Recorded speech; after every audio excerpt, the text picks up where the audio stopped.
like to thank Sam and Callan and Ali for their time this morning. So now we're just going to get them to start off with some free throw shooting form, and you guys start to look at some of the things I've just presented to you. So no pressure, Callan. Now, you guys are in a better position to observe shot plane, aren't you? All right, so I want you to see whether there's a straight line. If you drew a straight line through the toe, through the shooting eye and ear, how close these guys are to shot plane. You guys are better to look at the S-curve and see if it's a subtle S-curve or whether it's a pronounced S-curve. If it's bringing the ball above the head in a wide sweeping arc, and that tends to encourage a flat shot. Now, we'll just give them another rep or two each.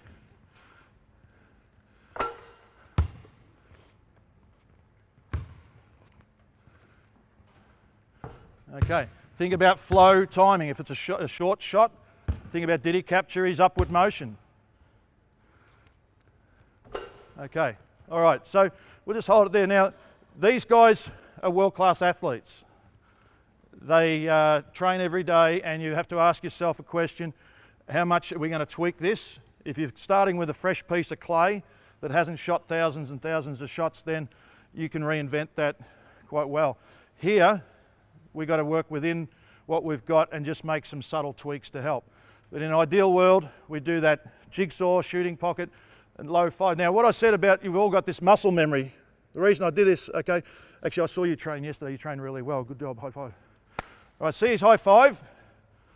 He didn't go like that, or it wasn't a secret high, it was just, that's muscle memory. Most people in the world, you walk up and say, hey mate, high five. They'll just do that. That's how they do it. So let's use that muscle memory, that good muscle memory we already have. All right, so just, instead of high five, I just want you to stop halfway now. Give me a low five. Good, okay. So that's natural. So low five is a teaching cue I use for the shooting pocket position. Just bring the hand to there. Your index finger is on the shot plane, all right? So let me get the ball for a sec. Okay, low five. All right, good. So you're right there, freeze. All right, so that's where you guys can test that that's on the shot plane. Now we put the index finger on the needle hole. Okay, ball off the palm. I should be able to put a finger in there. And that's pretty much where that needs to be. Now the guide hand, Callan has a bit of a different guide hand. All right, so doesn't mean he should quit the game and play netball, because one of our fellow Australians who's kicking some serious butt right now has an unusual guide hand as well. Who can tell who it is? Joe Ingles. So am I going to tell Joe Ingles you're a terrible shooter because your guide hand's wrong, son? No, I'm not, because his shooting arm is one of the best you'll see. The reason he's doing what he's doing, he's lining up his target, he's looking through the window, and his alignment of his levers are about as good as you're ever going to get. This is not an issue. I wouldn't teach it if I had Joe as an 8-year-old. I'd say let's not go down that path. But this is going to feel uncomfortable to you. Callan likes to have his guide hand around the front. So see, you can see 4 fingers around the front of the ball. Now, what that means is when it starts underneath, it ends up on top. Okay, so it can become an issue as long as it's not involving. So let's have a go at that, mate. Just shoot. See if you can shoot with your 4 fingers pointing towards me. That's better. Nice, okay. I'm out of here, see ya. It can only go downhill. So no, look, now that will feel really weird, but a teaching cue for that is make a T with your thumbs. It's not a perfect capital T, it's a slightly offset T. And again, with word association, what's a kid's favourite pastime? Yeah, either Xbox, what do they look at on the Xbox? TV. So kids can relate to TV. So T with the thumbs, inverted V with the forearms. Not this isn't a V, this is an inverted V. So both arms relaxed by the shoulders. Kevin Durant, I for the life of me don't know why a right-handed shooter starts the free throw outside the left thigh. It's an unnecessary movement, I hate it. But what I do like is Kevin Durant's wiggles. He makes sure he's relaxed, okay? So this has got to be relaxed. So if you think about T with the hands, V with the forearms, And Coach Rupp even teaches that load through the V. Okay, all right, let's have a look at yours.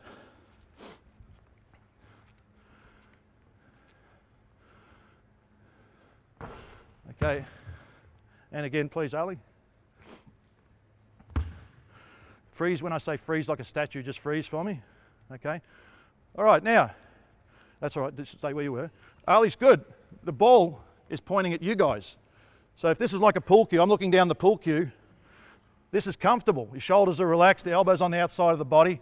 Doesn't matter that the ball's pointing over there because he's got a straight line through the index finger, through the forearm. As he comes up, that elbow's coming inside plane. Now the ball is pointing directly at the basket and everything's in good alignment. Okay, so nice. So always try and reinforce positives as well as be critical. Let's go again. You can just shoot it this time. Okay, so I'm looking at his S curve. It wasn't very pronounced, it was nice. Okay, now why that's important, just set yourself up again. Now let's say, and we're mimicking some common errors now so we get more out of the last few minutes we've got. Okay, defenders are taught to have a hand over the ball and be disruptive. So if that S curve is pronounced, thinking that the action they're doing here is probably going to transfer into jump shooting, or we hope, if they take that out from the body, you're not going to get it up into your shooting pocket, all right? If you think of it, and I'll do this side on, the body is like a natural cradle. And if you load your wrist, that's the other reason I use the word load. If you've got the ball out here, that's not loaded. That's loaded. And what that also does is bring the ball into that natural cradle that your body forms. I do side on. So it's not out here like that. You won't get it up. It's in here and go that way. All right, so your S curve is quite good. He's got pretty good flow, big guy, doesn't need a lot of power. Can we progress you back 2 big steps for me and take a shot from 2 big steps back? Let's go again. Yep, just whatever you like. You can jump. Okay, let's progress you back even further. No, back even further.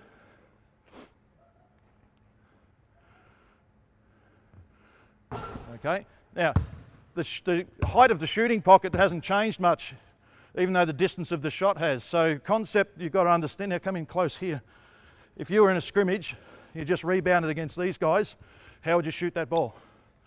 All right, good. So he's shooting it from set point. As he brings it down, it's gone. So from this distance, shoot the ball from set point. You're in traffic, don't bring it down. Okay, so again, just shoot a nice shot from set point. All right, it's okay. Now come back here. Now here you're going to need a little bit more power in that shot. So you lower your shooting pocket to what I would call a high shooting pocket, where you're looking at the ball just above, looking at the target just above the ball. That's good, shoot it from there. All right, okay, now let's step back. Now we need a little bit more power. So let's start at a little lower shooting pocket. Now also in here, the angle needs to be a high angle, up high and soft. As we move back, we get our lower shooting pocket and a flatter release, okay? All right, nice. Okay, now step back. So now we need more power. So let's lower that shooting pocket even lower and shoot the ball on the way up. Good. Okay, now step back. Now, this is starting to get to the territory where, you know, you can change your whole career. If you're a big guy that can stretch the floor and knock down shots from this distance, man, you know, you're a valuable commodity in the basketball world. So you need to lower that shooting pocket a little more and get rid of the ball early. Flatter release. Okay, try that again. Go to school on that shot. What did you observe from that shot? Was right? Oh. It missed right? Yeah. And how did it feel to you? Didn't pay much attention? Yeah. That's all right. So start to learn to pay attention. Go to school on every shot. Good. Excellent. Why am I happy with that? Missed. It was dead straight. It came straight back to him. So when I'm with him, I'm his coach. When I'm not with him, the ring's the coach. And if you do go to school on every shot, the coach up there just told you wasn't too much wrong with that shot. And particularly at that time where we're learning to develop power. You saw his first couple of shots here were short, okay, because he has a slight two-motion shot and he brings it high and then shoots it, as a lot of players do. I've just started him with a lower shooting pocket. The ball stayed straight and it went too far. That's to be expected. So that same shot again. Now, because I've spoken, his muscle memory of that has distorted a little bit. Let's move you back again, and same principles. Low shooting pocket, flatter release, get rid of it early. Good. Go to school on that. It was a little short, so you want to get rid of it on the way up, slightly on the way up. Capture your ups. Nice. Okay, missed on the inside of the rim. I'm okay with that. Not all shots are going to go in. Okay, now this leads us into this 2 motion versus 1 motion type thing. Okay, you'll see a lot of players that do a distinct 2 motion shot. They'll go here and they'll go 1, 2. All right, it's good for NBA athletes who have a lot of explosive abilities, but if you're taught from a young age to bring the ball high and then shoot it, it makes it very difficult to eventually become a long-range shooter. But if you're taught to shoot in a 1 single motion, you can transfer that to long range very easily. And if in a game the circumstances dictate that you have to hang in the air and shoot the ball higher over a defender's arms, you can do that because you've caught all your upward motion and you choose how to use it. So that's why I teach a 1 motion shot as opposed to a 2 motion shot. One can go one way, the other not so easy. Now, argument against a 1 motion shot is you can't get your shot away in international competition if it's too low. All right, so do you want to come in here for a sec? Ali's going to stand there and defend me. All right, so just have your hands about there. Now, you're not going to know when I'm going to shoot it, but I want you to block my shot. All right. All right. Now I want you to block my shot.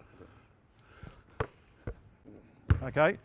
So he was ready for me. He's taller than me. He knew I was going to shoot it. And because I went up in 1 motion, the human body doesn't have its 0.4 of a second reaction time. I still got it away. So if that's not an argument, or if that doesn't dispel a lot of the reasons why don't shoot a 1 motion shot, I don't know what is. Okay.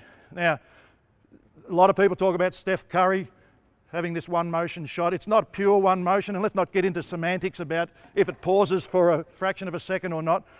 A 2 motion shot is quite obvious. There's a distinct pause, and then it goes from there.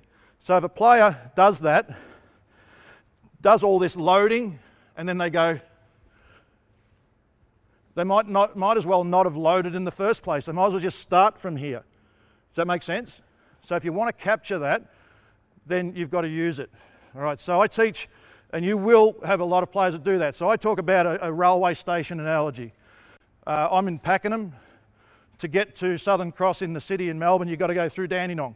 So I start at Pakenham railway station. Some players will stop at Dandenong on their way to Southern Cross. So I teach players, it's an express train. It's got to go from Pakenham straight through to Southern Cross, doesn't stop at Dandenong. Eventually, at first, their train will slow up so you can jump off without hurting yourself. And I have fun with it. So nah, I could have jumped off the train, you were going that slow. Get through Dandenong in 1 motion.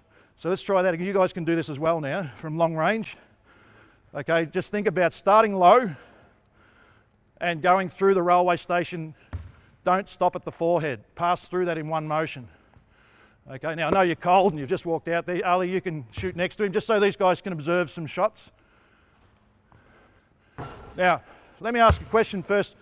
You guys, you're lefty. Which eye dominant are you? Which eye dominant are you? Which eye dominant? Don't know. Professional basketball players. So, all right, put the ball down for a minute. Look at the Australian flag. Make a triangle, okay, and have your arms out extended. Look with both. You guys can do this. Focus on something in the distance. Look with both eyes open. Make that triangle smaller and smaller and smaller till all you can see is with both eyes open. Now close one eye. One eye you'll still be able to see it. With the other eye closed you'll lose it. Your right eye dominant. Your left. Right. So that's nice, isn't it? Our lefty is left eye dominant.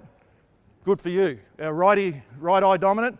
And our righty is right eye dominant. So that makes it nice if your aiming eye is in line with your mechanics that you're trying to do. Okay, so Sam, just go again for me.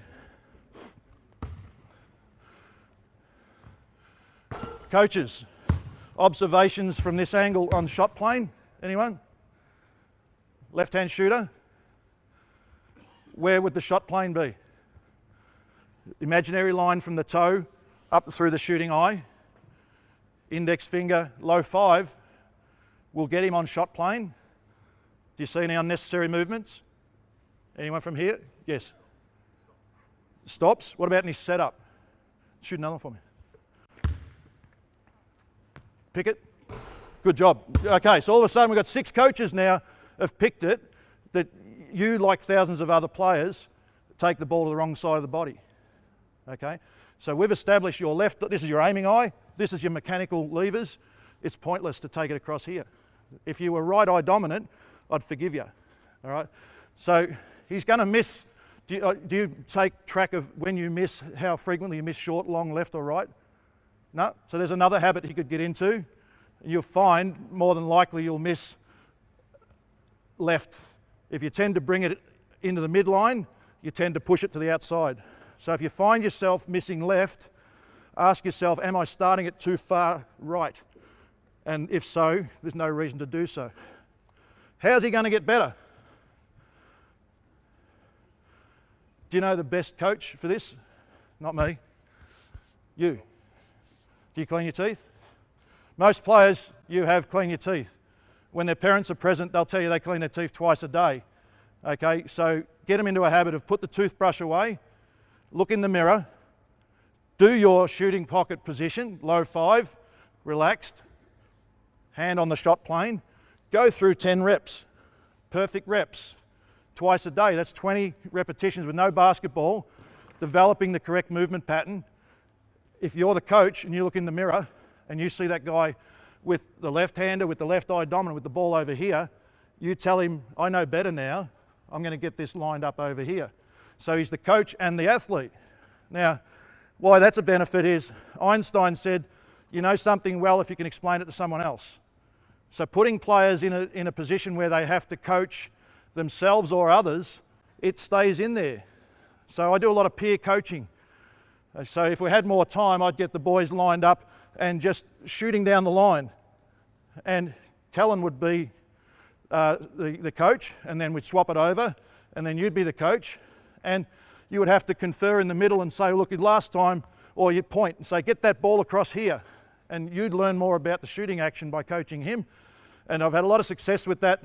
I used to go to the South Australia high performance camps and do a lot of this sort of stuff. I had parents call me on Monday saying, what did you do differently in your clinics that others don't do? And I said, why? She said, oh, my son has dyslexia and a number of different things.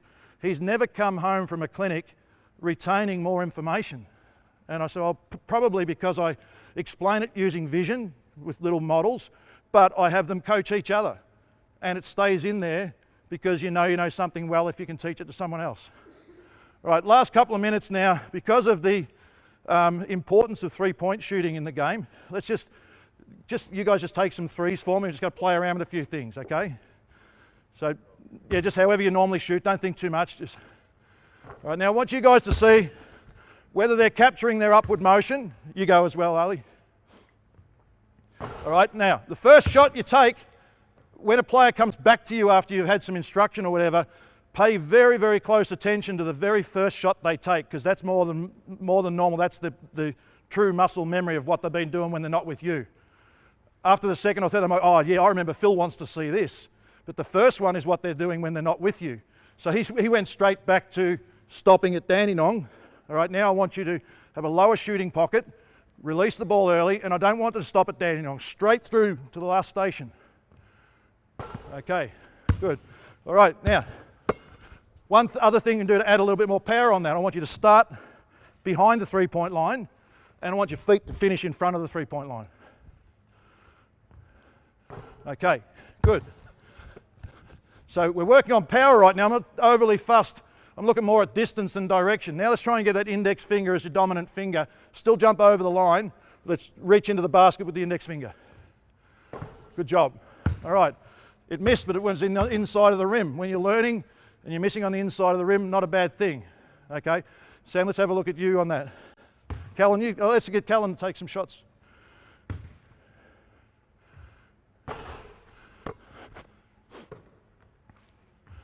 All right, now, again, Callan's got this, he's a righty, but do you guys notice the sweeping curve that it takes? You're probably not aware of it, but you're taking a sweeping curve to get to that set point. I worked privately with Matty Dellavedova before he came up here to the AIS, and he was doing the same thing. In fact, he's starting it on the wrong hip and a half circle action to get the set point. From there, it was pretty nice, except it was a hand in the cookie jar. So you guys are sort of mirror image. Okay, try that again. Okay, so again, you're right eye dominant, right hand shooter, but you're starting the shot on the left hip with your guide hand underneath it. So let's fix those mechanics. Now, muscle memory is a bugger to deal with. It will argue and it doesn't like being beaten. Currently, if you don't think, you start the ball on the left-hand side. So we're going to try and trick muscle memory. The only way we're going to win is, and I need you guys who are direct line there to take close attention to whether it stays on that shot plane. I want you to imagine you're shooting from outside your right shoulder. All right, go. Good, missed on the inside of the rim. It wasn't outside the shoulder, was it? It was pretty much beautifully on shot plane. So I've got about 10 coaches here who are in a bird's eye view of that, and they all agree. You know how it felt to you like you were doing this? It was perfect. It was right on. Okay, you agree? All right. So if I had said shoot on the shot plane, muscle memory would have won the argument and we wouldn't have done it. So I know enough about muscle memory to go to trick it. So he thought he was shooting out here, but the movement we created was perfect. So just for a little while now, think that you're shooting from the shoulder and your mechanics will improve. Play around with it, not this week for your games. Use it. Now, here's where you've got your shot. You're a world-class athlete. You're an international junior player. That's your shot. This new thing we've introduced is a work in progress. So when you want to devote time to the work in progress, do that. But Siebel games, shoot the way you do now because you're a very good basketball player. When you practice this new way enough that you feel as a professional athlete you want to adopt it and put it in your toolbox, then do it. But I don't want you thinking too much right now during games. Does that make sense? Okay. All right. Is that out of time?